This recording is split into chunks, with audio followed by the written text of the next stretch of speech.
guys, welcome back to my channel. For those of you that are new, my name is Katie and today we are talking about how to wake up early. It seems so simple, set your alarm, get up, but I feel like this is the truest thing I've ever heard in my life. Someone once said, the you that decides to wake up early is very different to the you that actually has to wake up. And I have to say, that is so freaking true. I cannot tell you how many times I'm like, I'm getting up at 5 a.m., gonna crush my goals, everything's gonna be amazing, I'm gonna do a workout. And then 5 a.m. rolls around, my alarm goes off, and I'm like, who the hell decided to wake up at 5 a.m.? Why is this a thing? So I thought I would take you through some of my top tips on how you can wake up early. Also, if you can hear my dog snoring, I'm sorry.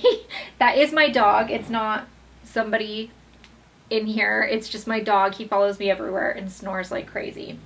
So I've made a list of things, and the first one is create your routine. If you wake up early, say for example, your alarm goes off 5 a.m., you wake up, what are you gonna do?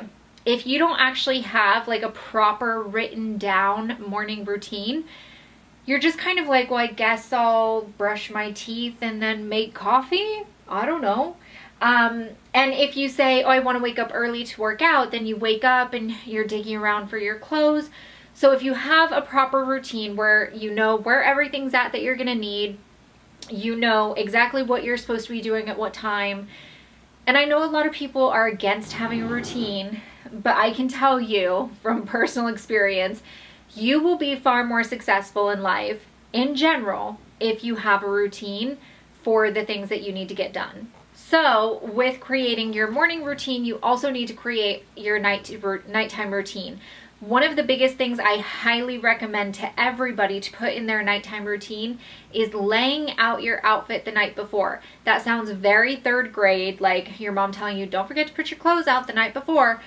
But the reason why it works is because when you get up, you're feeling tired, your brain isn't 100% functioning yet, and you're going through trying to pick out an outfit, and it's at this point that you're like, I have nothing to wear today. What am I gonna do? And then you kind of start to go into panic mode. You pick up your phone, you're looking at Instagram, and you're just not functioning like you should. So if your outfit is already laid out, whether it's your workout outfit, your outfit for work, whatever, if it's already out, ready to go, you don't go through any of that. You literally go and you put it on. And so it just saves you that little mental battle in the morning that you don't need to be having. Okay. Now you have your outfit, you've got your routine for night and morning, you're ready to go. So the first thing you need to do when you get into bed, I would suggest getting into bed an hour before you want to fall asleep. Because without a doubt, you're going to watch TV, maybe you're going to look at your phone, scroll through Instagram, maybe watch a documentary on Netflix. And all of that is keeping your brain going.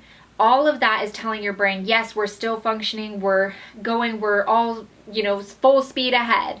What you need to be doing is creating a space to just wind down. So I like to get in bed an hour before I want to go to sleep. So if I want to be asleep by 10 p.m., I'm actually in my bed at 9 p.m.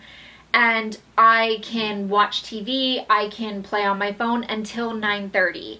30 minutes before I want to go to sleep, I put everything down. My phone goes on do not disturb. Anybody that's important in my life, my mom, my siblings, my husband, any of those people that need to call me, they're in my favorites so they can still get through even if my phone is on do not disturb. But at that point, I'm not getting texts anymore. My phone isn't telling me about emails. My phone goes on do not disturb and it gets laid down and I don't touch it again for the rest of the night. I also turn on my sunrise alarm onto the sunset setting. The reason the sunrise alarm is so amazing is because our bodies work off a circadian rhythm. It follows the sunlight. And so that's why when in the winter the sun doesn't come up until 8 a.m., we're all groggy until that time. We're like, oh, it's pitch black outside, I don't want to be awake. Because it's our natural biological ingrained in our bodies to work that way. And so with the sunrise alarm, you wake up to the sunrise in your bedroom, and I always, every night, go to sleep with the sunset. So I set it for a 60-minute program. I turn it on. I always have the rain sound because I really like that as the background sound. You don't have to do a sound if you don't want to. And then I'm just winding down, just relaxing. By the time I go to sleep, the sunset is still going down. It will turn itself off. And so if you set it for 60 minutes, it'll go off after 60 minutes, but it gets darker and darker and darker and darker until it's totally dark. And the sound actually gets quieter and quieter and quieter as well. When the alarm goes off, you can set it for how long of a sunset you want. If you only want a 10-minute sunset, it'll go from being pitch black to super bright in your room within 10 minutes. And then you can also set it to have a sound go with it, where a sound will go off once your alarm time that you've set is there. I set mine for a 60-minute sunrise because then it's a really, really slow progression. And I also have my alarm set to where the sun never gets brighter than a rating or an intensity of 10. It goes up to 20, but 20 is like middle of the day, sun in the sky, no shade whatsoever. It's just too bright for me. So a 10 is good enough. But with this alarm, and I'm not telling you guys have to get it, but I highly recommend it because you're getting that wind down time at night, and in the morning you're getting the natural sunrise that our body is looking for to feel awake and alert. Another thing I would recommend is making your bed every single day, because when you get into bed at night, it's just so cozy and you just want to melt into it. It makes you actually, in my opinion, it makes me fall asleep faster because it's so comfortable, so cozy, and then I'm not wasting time just looking at the ceiling, wondering what's going on in the world. Another thing I would say is make your bedroom your sanctuary. I saw a thing on Twitter and it just really struck a chord with me. He was saying the one room in your entire house that should be 100% your energy is your bedroom. You don't want any negative energy in there. Don't let people just come walking in and out of your bedroom. If you have friends over, they have no business being in your bedroom. Your bedroom should be your safe zone, your cocoon from the world. And that's really how my bedroom feels to me. I would not have anybody in my bedroom besides my husband.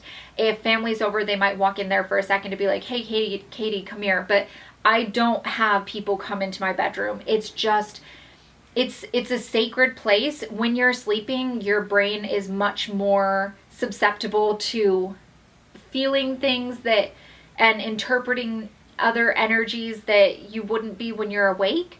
And you may or may not agree with that, but for me, I believe that. And so I would never let someone come in there. I've also worked really hard on making it comfortable.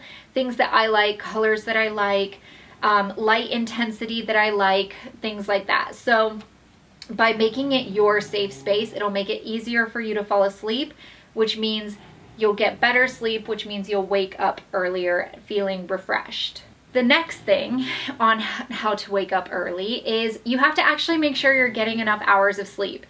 We, as adults, need between 7 and 8 hours of sleep a night. For me, I'm the type of person that I better get 8 hours or just don't even talk to me. I don't need over that, and I would never nap or anything like that, but I need a full straight 8 hours of sleep if you want me to function like a normal human being. So make sure that when you're setting this whole I want to wake up at 5 a.m. and join the 5 a.m. club, make sure you're actually getting 8 hours of sleep. And so if you're saying you want to wake up at 5 a.m., you need to be asleep by 10. Oh wait, hold on. 10, 11, 12, 1, 2, 3, 4, 5, 6. Okay, so you need to be asleep by 9. Unless you're one of those people who prefers 7 hours. But don't be one of those people going to bed at midnight, trying to get up at 5 a.m. because of a couple of things. One, you're actually going to end up being sleep deprived. People who are sleep deprived are more likely to get in accidents. They make bad decisions financially. They're just not in a good decision-making mind space. Also, people who aren't getting enough sleep, they tend to be much more emotional. They tend to suffer with more anxiety and mental health issues. You want to make sure that you're taking care of yourself. And if you're not getting enough sleep, it's just a recipe for disaster. So make sure that you're getting enough sleep so that then you can get up early.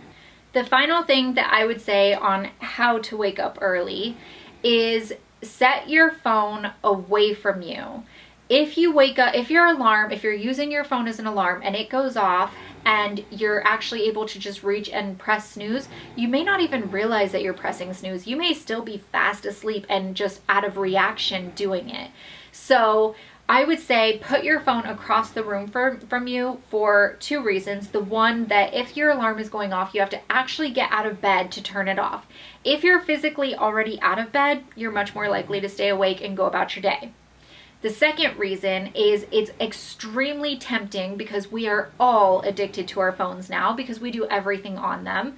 It's extremely tempting to just lay scrolling through Instagram and you're thinking to yourself, it's totally fine. I'm not watching the news. I'm not doing anything that's taking a lot of mental capacity. I'm just scrolling through Instagram. But actually what you're doing is that light, and regardless of whether it's the blue light or it's in night mode, doesn't matter. But any type of light is telling your brain it's time to be awake, which is why electricity has caused such a problem for our circadian rhythms. And so you want to make sure that when you're getting ready to go to bed, you don't have anything keeping your brain firing. So you don't have light from a TV, you don't have lights on in your bedroom, you don't have your phone giving light off. You just want to set any type of thing that could keep you awake away. And then I would say put a notebook and pencil or pen next to your bed, so that if you have things that you're like, oh, I have to text so-and-so, oh, I have to email so-and-so, write those things down real quick so that you know that they're written down. You'll remember to do them in the morning, and it's not you trying to remind yourself all night long, because then you won't reach those really deep the REM sleep, and you'll wake up groggy and not want to get up at all. So hopefully these tips help you guys wake up early if that is your goal. If you guys have any tips, leave them down below, because we could all use the help. And I will see you guys in my next video. Bye!